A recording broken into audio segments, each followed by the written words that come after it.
Dueling Walmart documentaries are set to be released in the next few days, and since the target of each is the world's largest retailer, you can be sure the PR machines on both sides are gearing up. The Walmart wars are not a new thing, so what prompted these two filmmakers to come up with opposing films, and how will they be received by the public? Joining us now from New York, Robert Greenwald, director of the new movie Walmart, The High Cost of Low Prices, which opens in limited release on Friday in New York and Los Angeles. And in Atlanta, Ron Galloway, director of Why Walmart Works and Why That Drives Some People Crazy. Gentlemen, a pleasure to have you both with us. Thank you. Hey, Sue. Mr. Greenwald, let me start with you. Why did you decide to make this film? A neighbor of mine got hired at Walmart, and he was telling me about being hired there, and I asked him and congratulated him because now he'd be able to get some health care. And he explained to me, well, no, the policy was too expensive and too difficult, so he couldn't get health care. But the very nice managers at Walmart were helping him fill out forms so that he could get state aid. The fact that I was having to pay a Walmart tax outraged me. And this was before the good folks at Walmart Watch got that memo out, in which even Walmart concedes they have a very serious problem because of the number of employees who are receiving government aid around the country, and we, the taxpayers, are paying the Walmart tax. Incidentally, did any of the funding for this film come from Walmart Watch? No, it did not. It did not. All right, Mr. Galloway, you take the opposite view in your documentary, although I have to admit I have not been able to see either one. They have not been released quite yet. So why did you decide to make your version of your film? And the title is quite catching, Why Walmart Works and Why That Drives Some People Crazy. Well, the way I started was I actually saw David Faber's film, and I got fascinated by the logistics of Walmart. I went to Georgia Tech, so I'm kind of a wirehead that way.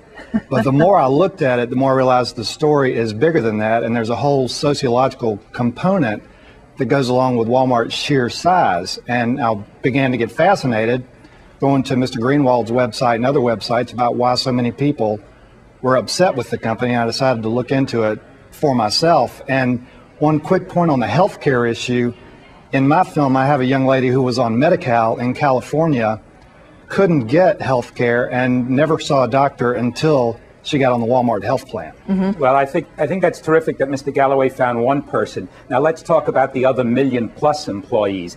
And I would encourage Mr. Galloway to read the Walmart memo. They themselves talk about this as a critical issue for them, and it's the highest issue of dissatisfaction among all their employees is the health care plan they have. Mr. Galloway? That is a big issue. The number that's bandied around a lot is that only 47% of Walmart's employees are on the Walmart plan.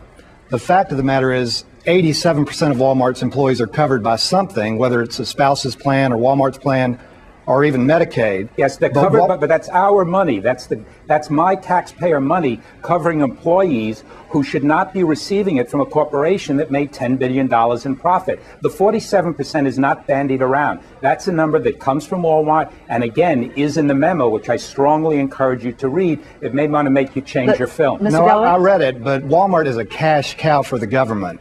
You know, even if the numbers that people claim about Walmart receiving from the government in terms of people getting their health care from the government are true, Walmart pays $22 billion in federal taxes, and by my estimation generates $40 billion in federal taxes from their vendors. That brings us to a central point, gentlemen, that I'd like you both to answer if you could. And Mr. Greenwald, to you first. At the end of your film and the end of the research that you did, given the good and bad points about Walmart, did you conclude, or do you conclude, that net-net, Walmart has been good for America and good for the American economy, or not? No, Walmart has been devastating. They're driving us towards a suicide economy. It's very, very destructive in total. And what the movie does is connect the dots around personal people. This is not about statistics ultimately. It's about human beings who are bleeding, who are being hurt, good, solid American family businesses decimated by Walmart. Mr. Galloway, I assume that you take the opposite tact in your conclusion. Yeah, you can't make things unless somebody's going to buy them, and Walmart is the most efficient seller of products to these people. They've been a huge driver in the economy.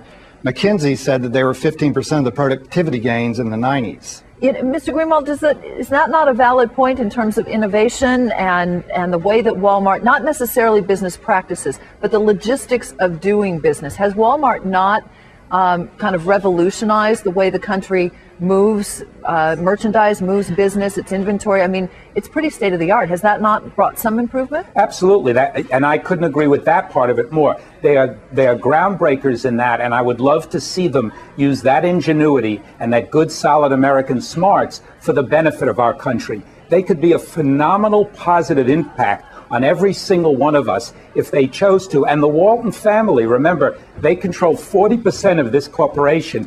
I can't believe they want their legacy to be this kind of pillaging and taking advantage of the American people. Mr. Galloway, how does Walmart turn the conversation, which is very hot right now because of the recent move that they made on their health care, how do they turn the conversation more in their favor?